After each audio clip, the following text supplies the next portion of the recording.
Oye, ¿nos hemos parado a pensar alguna vez cómo muchas ciudades hoy en día, con esas calles tan rectas que se cruzan en ángulo perfecto, formando cuadrículas, parece que siguen todas un patrón muy parecido, ¿no? Pues sí, totalmente. Pues resulta que esa idea, ese orden geométrico, tiene ya sus 2500 años. Y un nombre detrás, Hipódamo de Mileto, Exacto. que a menudo se le llama el padre del urbanismo, fíjate. Y hoy vamos a meternos a fondo con su figura y con su legado, que la verdad es que sorprende. Precisamente. Hoy viajamos, digamos, al siglo V a.C., a esa Grecia clásica tan fascinante, para conocer a Hipódamo de Mileto. Eso es. Y para reconstruir su historia y su impacto, pues hemos manejado fuentes diversas, ¿no? Desde análisis académicos, como los comentarios de Luis Moya Blanco sobre los trabajos de Luis Cervera Vera, Ajá. hasta testimonios, indirectos de autores antiguos.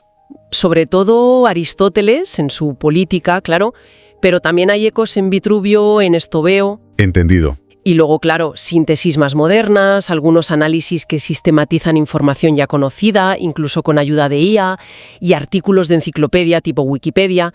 Pero hay algo clave, ¿eh? Hay que decirlo desde el principio. ¿El qué? No tenemos ni un solo escrito original de Hipódamo. Ni uno. Todo lo que sabemos nos llega, pues, a través de otros. De intermediarios. Entendido. O sea que es una reconstrucción a partir de... De fragmentos, de ecos, ¿no? Exacto. Vale, pues nuestra misión hoy entonces es ir un poquito más allá de la descripción simple. Queremos entender quién fue Hipódamo de verdad, ¿no? Desentrañar qué es eso del plan hipodámico, qué filosofía social y política había detrás. Medir un poco su influencia histórica, que parece enorme, y ver cómo esas ideas suyas todavía resuenan hoy o incluso chocan, ¿no?, con los debates que tenemos sobre cómo queremos que sean nuestras ciudades. Justo. Vale, pues venga. Empecemos por el principio, por el hombre. ¿Qué sabemos de Hipódamo de Mileto? ¿Quién era? Pues nos vamos a Mileto, en Jonia, lo que hoy es la costa de Turquía. Pleno siglo V a.C. Y ojo, que Mileto no era cualquier sitio, ¿eh? No, claro. Era un hervidero intelectual. De allí salieron los primeros filósofos, los presocráticos. Tales, Anaxímenes, Anaxímandro. Gente que empezó a buscar explicaciones racionales al mundo, ¿sabes? El racionalismo jónico. Eso es.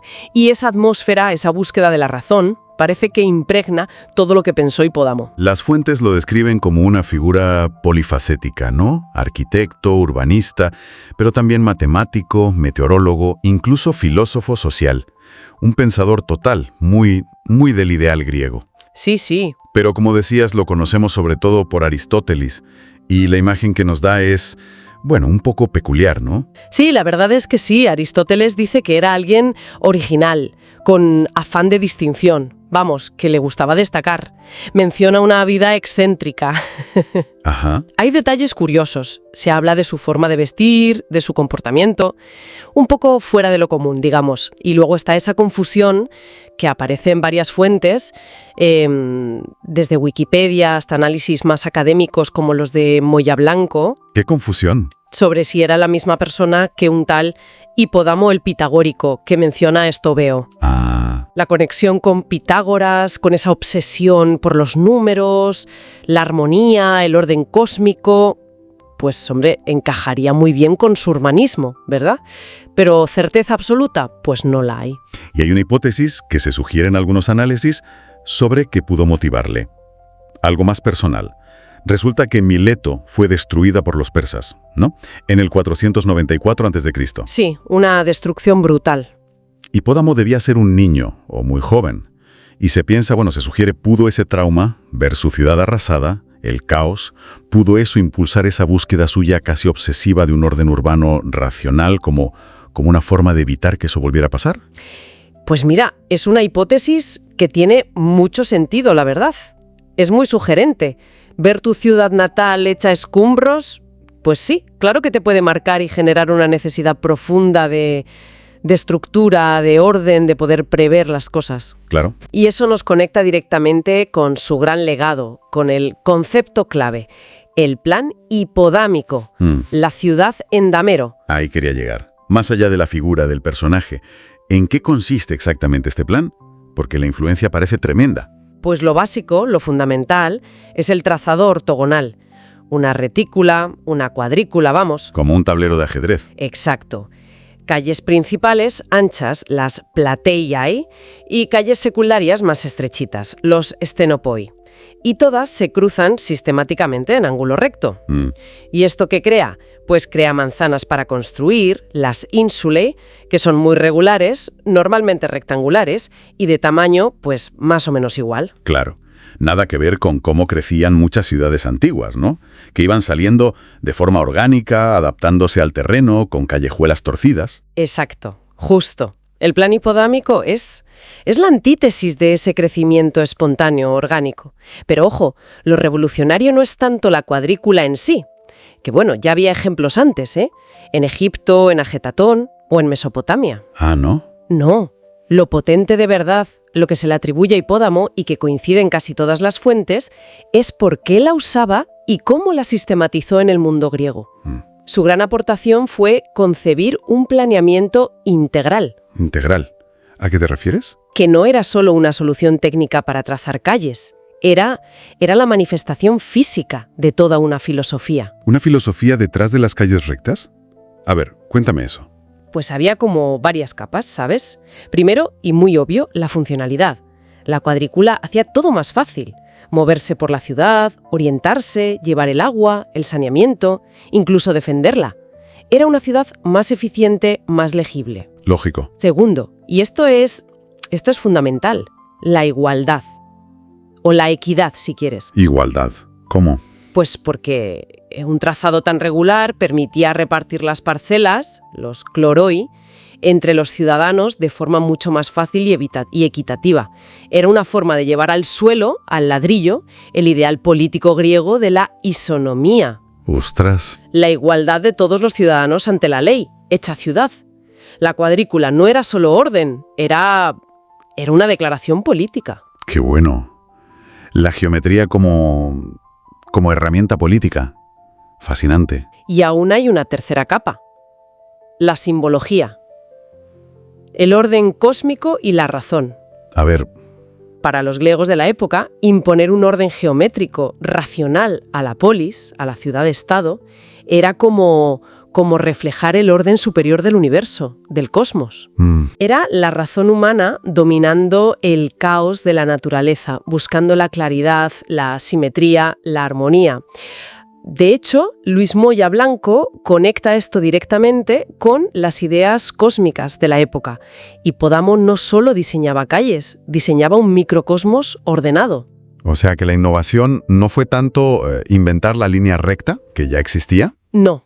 Sino darle un significado mucho más profundo y aplicarla de forma sistemática, como un plan completo que unía urbanismo, política y hasta la visión del universo. Exactamente eso. ¿Y dónde aplicó estas ideas? ¿Qué ciudades diseñó él o se le atribuyen? Bueno, se le atribuyen varios proyectos clave, aunque hay que ser cautos, ¿eh? Las fuentes advierten que la arqueología no siempre puede decir esto lo hizo fulanito, porque la cuadrícula al final era un método práctico y otros pudieron usarlo también. Claro. Pero los ejemplos clásicos, los que siempre se citan, son la reconstrucción de su propia ciudad, Mileto, después de que la arrasaran los persas, hacia el 479 a.C.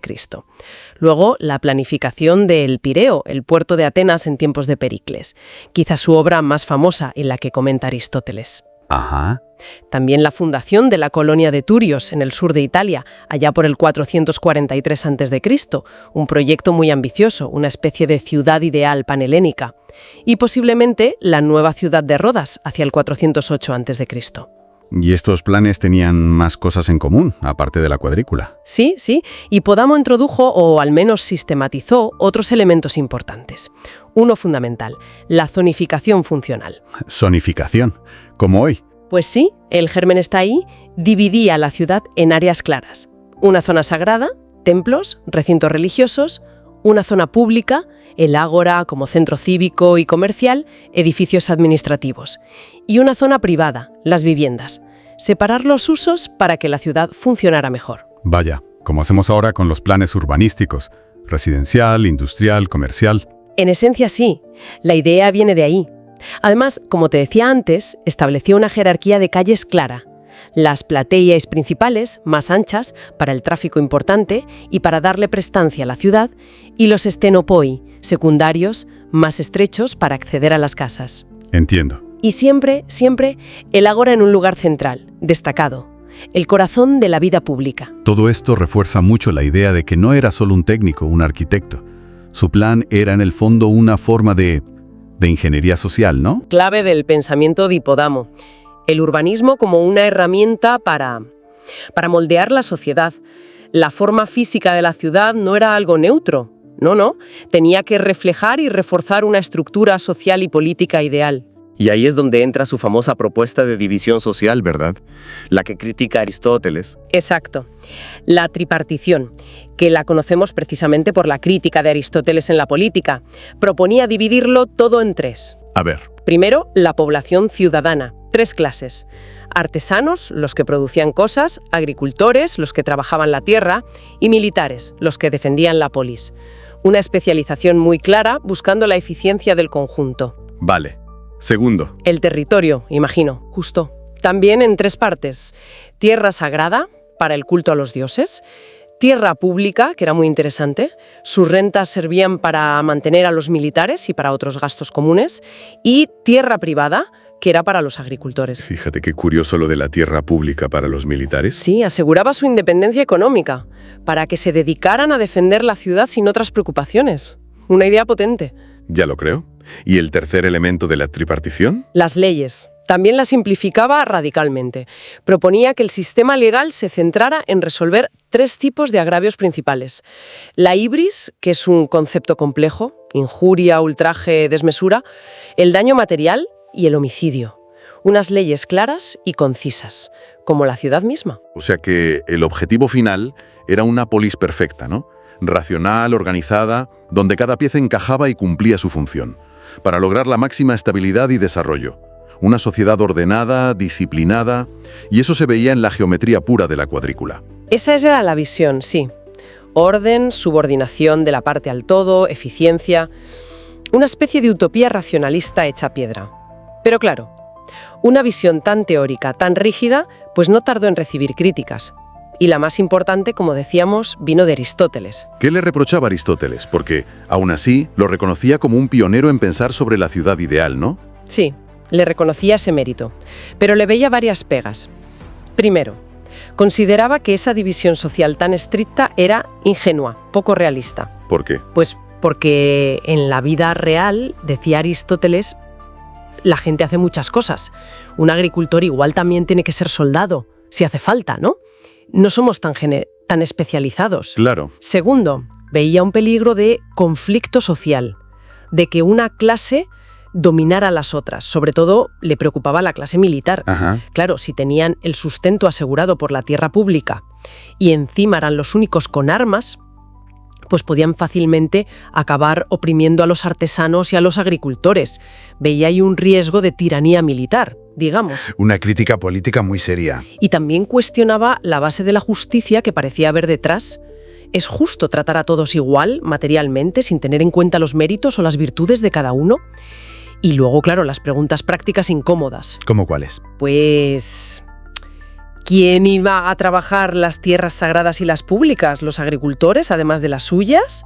¿O es que el modelo daba por hecho que había esclavos o alguna clase inferior no ciudadana que hiciera ese trabajo, pero de la que no hablaba?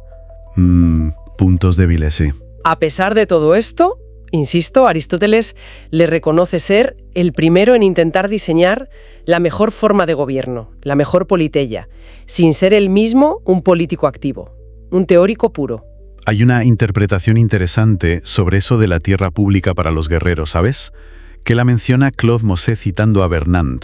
Ah, sí. ¿Qué dice? Que quizá la idea era purificarlos de intereses económicos privados, para que se dedicaran solo a defender a la comunidad, sin distracciones materiales. Hombre, esa lectura encaja bien con cierta mentalidad griega sobre el papel cívico del guerrero, sí.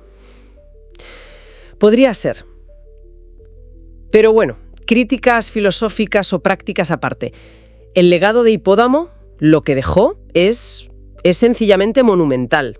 Hablemos de eso, de la influencia. ¿Cómo perduró su modelo? Tanto. De forma masiva. Su enfoque, la cuadrícula, la zonificación, se convirtió casi en la norma para fundar ciudades griegas nuevas en la época clásica tardía y sobre todo en el periodo helenístico. Piensa en Alejandría, fundada por Alejandro Magno, o en Priene, son ejemplos clarísimos. Vale. Luego, influyó muchísimo en el urbanismo romano. El esquema de los campamentos militares, los castra, con esa estructura ortogonal perfecta, ¿Viene de ahí? bebe directamente de esta tradición griega. Y de los campamentos pasó a las ciudades romanas, organizadas alrededor del Cardo, el eje norte-sur, y el Decúmanus, el eje este-oeste. ¿Y de Roma? Saltó los siglos, ¿no? Exacto. Reaparece con mucha fuerza en el Renacimiento, cuando redescubren los textos clásicos y se ponen a buscar modelos de ciudad ideal. Y tiene un impacto enorme, directo, en la planificación de las ciudades coloniales, especialmente en América. ¿Ah, sí? Claro.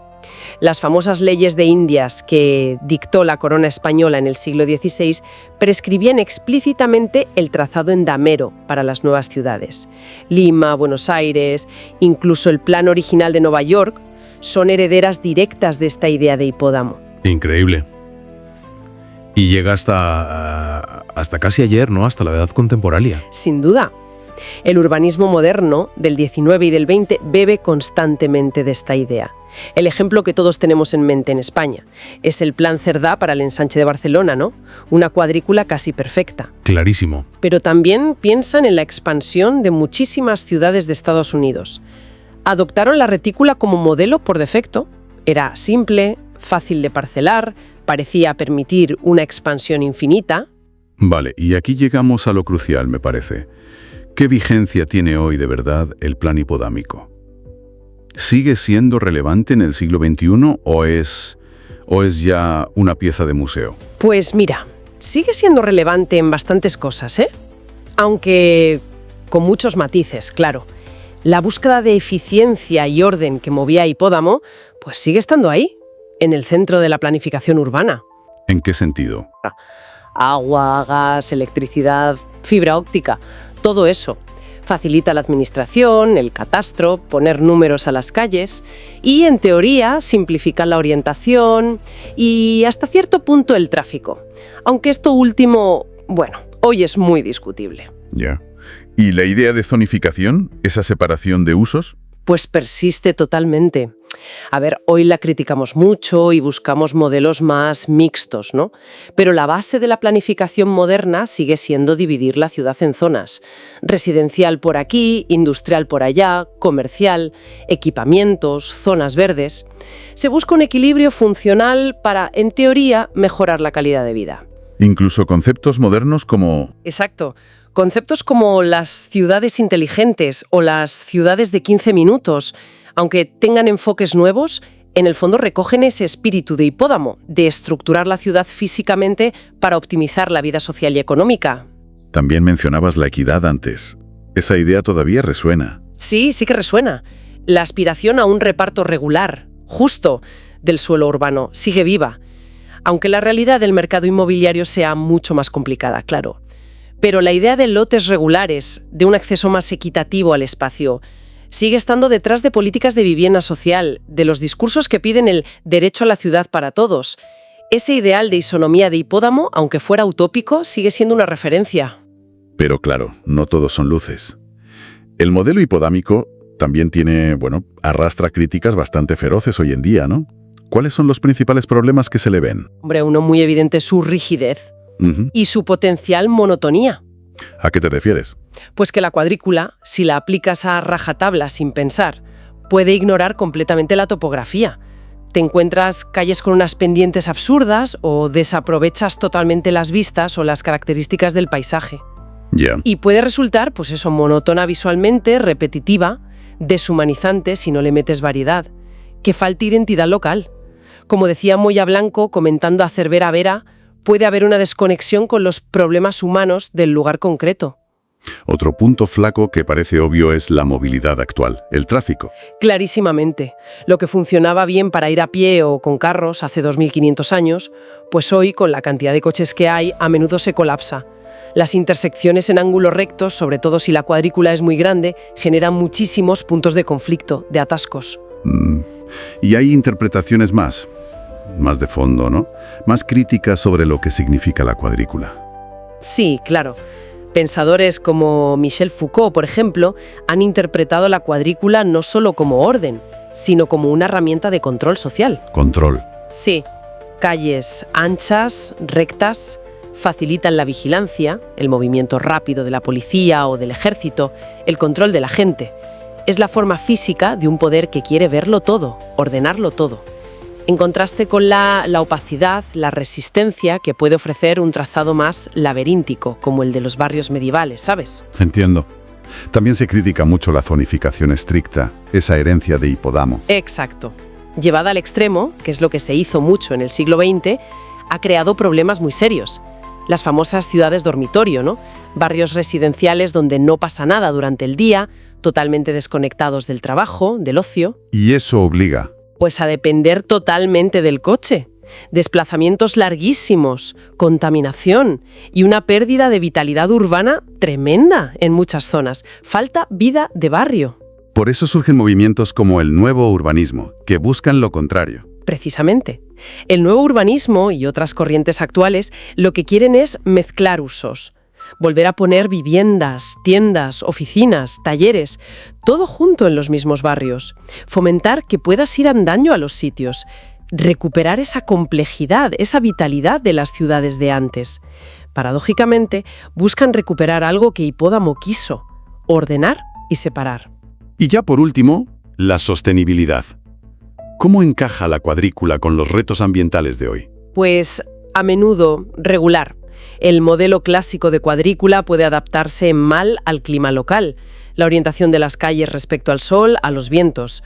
Puede ser ineficiente energéticamente y favorece mucho el efecto isla de calor, por tanto asfalto y porque no integra bien la vegetación de forma natural. El urbanismo sostenible de hoy busca integrar la naturaleza de formas mucho más complejas, más resilientes, no simplemente pintar unas cuantas manzanas de verde en el plano. Entonces, recapitulando un poco todo esto, Hipódamo de Mileto fue mucho más que el tipo que dibujaba cuadrículas. Fue un pensador, un visionario, quizá el primero en Occidente, ¿no?, en conectar de forma tan clara, tan sistemática, la forma física de la ciudad con un proyecto político y social, con un ideal de sociedad ordenada, racional y, para él, justa. Fue un auténtico pionero, sí. Concibió la ciudad no como algo que crece al azar, sino como un organismo que se puede y se debe planificar, diseñar con una intención. Un proyecto que era a la vez técnico, ético y político. Su legado fundamental, yo creo, es la idea misma de que podemos pensar nuestras ciudades, diseñarlas. Y esa idea precisamente nos deja con una pregunta final, ¿no? Una tensión que sigue muy viva hoy, después de ver todas estas críticas y los desafíos modernos. Efectivamente, en esta búsqueda que tenemos ahora de crear ciudades que sean más eficientes, sí, pero también más sostenibles, más justas, más humanas, más vibrantes, ¿cómo encontramos el equilibrio? ¿Cómo combinamos esa necesaria planificación racional, ese espíritu de Hipódamo que busca el orden, la funcionalidad, la distribución equitativa, con la flexibilidad, con la adaptación al contexto único de cada sitio, con la escala humana? Y con esa vitalidad que a veces es caótica, impredecible, orgánica, que es lo que hace que sintamos una ciudad como viva.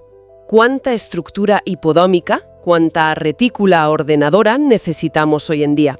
¿Y cuánto espacio debemos dejar o incluso fomentar para que surja lo espontáneo, lo diverso, lo impredecible, lo que nace orgánicamente del tejido social y cultural tan complejo de nuestras ciudades del siglo XXI?